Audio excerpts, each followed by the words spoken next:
Welcome to Web Handling. My name is Dave Roysum. I am super excited to continue my very popular series on great questions in web handling. Speed and length are fundamental measurements in our industry. They often have commercial and legal implications, in addition to mere troubleshooting challenges. In this clip, we explain why your machine speeds and your product lengths might not be quite right. I know your time is precious, so let's get started. Speed is a fundamental measurement in our industries. In the web industry, there are several common systems in use. By far, the most common and most accurate is using an encoder attached to a roller, usually a motor driving a roller. Some people still use hand tacks, but as you will see shortly, they are far from adequate or trustworthy for most purposes.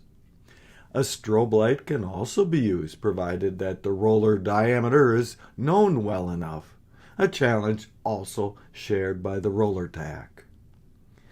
Laser Doppler anemometry, or LDA for short, has many advantages. The practical ones is that it is portable and non-contacting.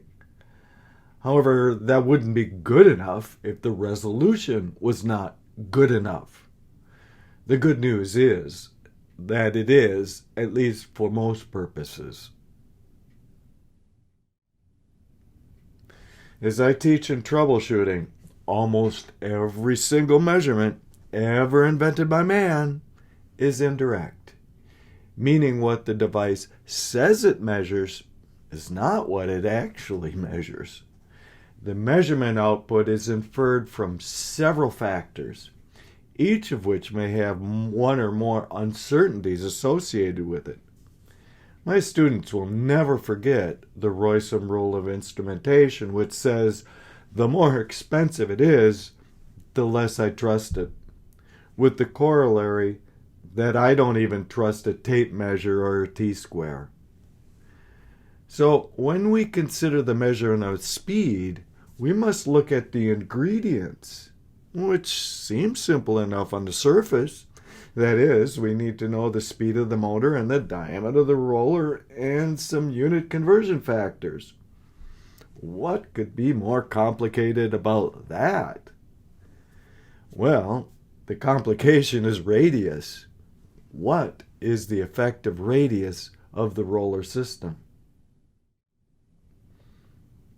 Before we go any further, we need to talk about required resolution. By that, I mean, how good do the individual elements need to be known? We will take a worst-case example, but you can put in your own numbers here if you wish. The worst case will be for differential speed between two drive points, whether they are hard geared or electronically geared together.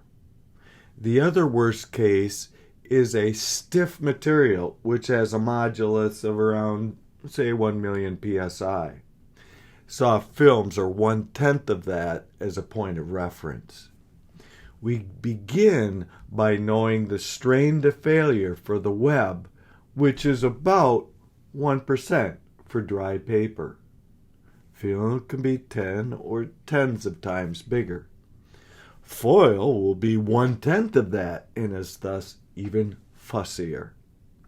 In any case, while we size power for the high end of tensioning, we size resolution based on the delicate part of tensioning.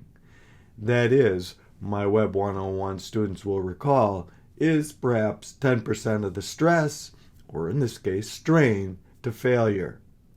Thus, lightly strained paper is stretched to 1/10 of 1% from its untensioned state.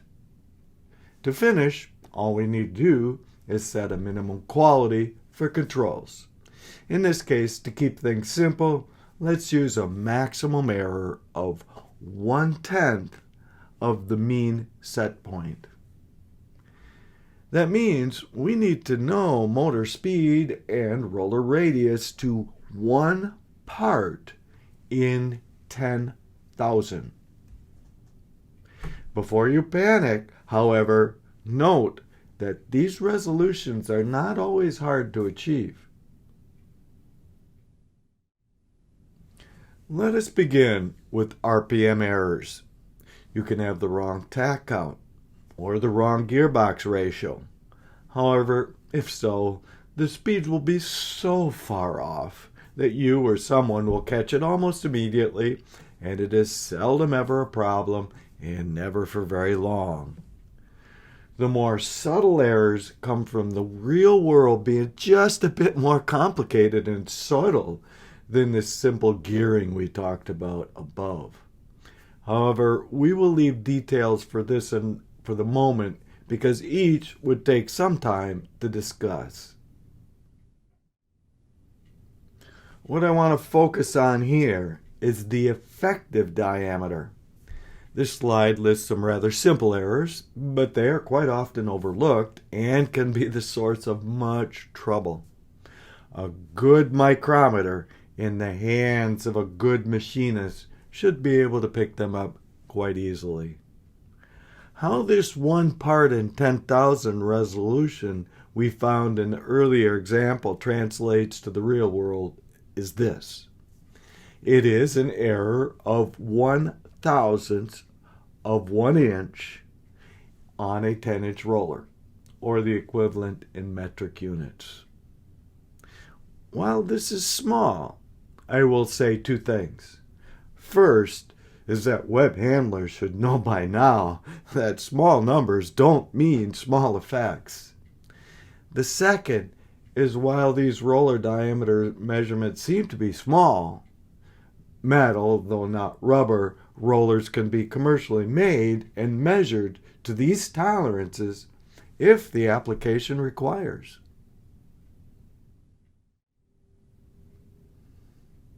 However, what few people recognize is that the effective diameter of the measurement system is not the same as the diameter measured by the shop. The effective radius for a simple roller is to the neutral axis of the material, which may be the midpoint for symmetric constructions.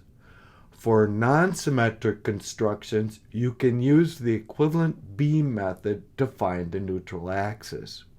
I used to teach such things to engineering in the strength of materials class that I taught to engineers at the University of Wisconsin Engineering Department. But some of you might have forgotten that subject by now. No problem. Look it up on Google. I want to leave you with a final warning about diameters with respect to rubber covers, especially those that are a nip.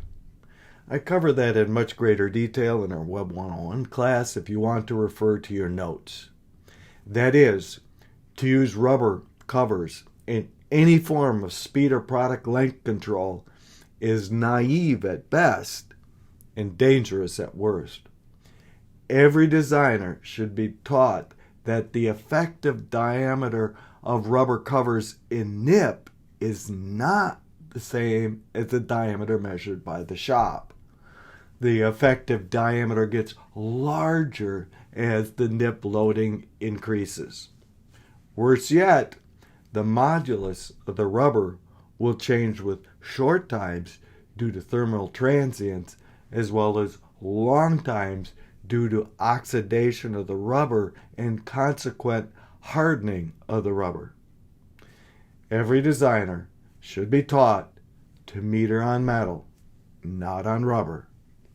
Refer to my show Web201.40c for additional details. If you don't know speeds well, you also won't know cutoff or roll lengths well. That can lead to out-of-spec products and customer complaints. However, there are other errors that can creep into both length measurements beyond that of not knowing speeds or effective diameters well. We have covered these in great detail in the listed clips on this All Web Handling channel of YouTube, so we don't need to do that here. So if you need to improve the resolution of speed measurements, review this clip. If you need to get lengths better, review this clip and then those listed here. Thank you so very much for allowing me to share my thoughts on great questions in web handling. If you have a topic you would like to hear about, let me know in the comment section below. If you found something interesting or useful here, please like and share and subscribe. See you next time.